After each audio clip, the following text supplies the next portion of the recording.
5 நேர தொழுகைகளையும் குறிப்பாக அசர் தொழுகையாகிய நடுத்தொழுகையையும் விடாமல் தொழுது பேணிக் கொள்ளுங்கள். அல்லாஹ்வுக்கு அடிபணிந்தவர்களாக நில்லுங்கள். சூரா பக்ரா. ஒருவர் நன்றாக உது செய்து 2 4 ரக்காத்துக்கள், இந்த ஹதீஸை அறிவிக்கும் ராவிக்கு 2 ரக்காத்தா 4 ரக்காத்தா என்பது சந்தேகம். தொழுது அதில் நன்றாக ருக்கு செய்து பயபக்தியோடு தொழுது விட்டு அல்லாஹு தஆலாவிடம் பாவ மன்னிப்பு கேட்டால் அவருக்கு மன்னிப்பு வழங்கப்படுகிறது என்று ரசூலுல்லாஹி ஸல்லல்லாஹு அலைஹி வஸல்லம் அவர்கள் கூற, தாம் கேட்டதாக ஹஜ்ரத் அபூ தர்தா ரலியல்லாஹு அவர்கள் அறிவிக்கிறார்கள். அல்லாஹ்வின் நல்லடியார்களே, ரப்புல் ஆலமீனுடைய மன்னிப்பையும் அவனுடைய மிகச்சிறந்த கூலிகளையும் பெறுவதற்கு தொழுகை ஒரு பெரிய காரணமாக இருக்கிறது. 5 கால தொழுகையில் நாம் காட்டக்கூடிய மிகுந்த கவனம் நம் வாழ்க்கையில் இறை அருளை ரொம்ப சீக்கிரமாக பெற்றுத்தரக்கூடியதாக இருந்து கொண்டிருக்கிறது. சகோதரர்களே, நபி ஸல்லல்லாஹு அலைஹி வஸல்லம் அவர்கள் மரணப்படுக்கையில் கிடக்கக்கூடிய நேரத்தில், அதாவது அவர்கள் மரணமாவதற்கு ஓரிரு நாட்களுக்கு முன்பு என்ன செய்யறாங்கன்னு சொன்னா, அப்படி எந்திக்கிறாங்க.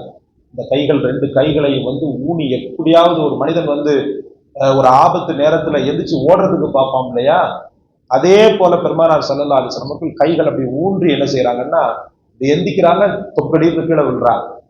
திருப்பி என்ன செய்யறாங்க, எந்திக்கிறாங்க, டபால்னு கீழே விழுறாங்க.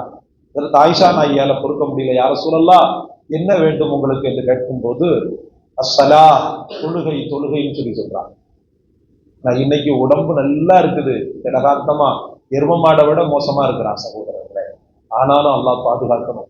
நம்மளுடைய தொழுகை பாலாகி கொண்டிருக்கிறது. மகளால் இவ்வளவு பேர் தான் இருக்கிறோமா? இல்லை.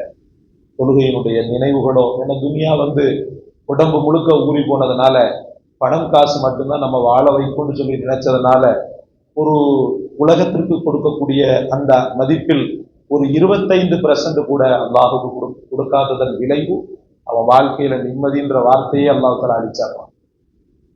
அவன் வாழ்க்கையில பரக்கத்துன்ற வார்த்தையே அழிச்சிடறான். அவன் வாழ்க்கையில ஆரோக்கியம் அப்படின்ற ஒன்றையே அழிச்சிடறான். 40 வயசுலயே நான் சொன்ன மாதிரி 4000 நோய் வருகிறது. காரணம் என்னன்னு சொன்னா, அல்லாஹ்வுக்குரியவனாக அவன் இல்லை.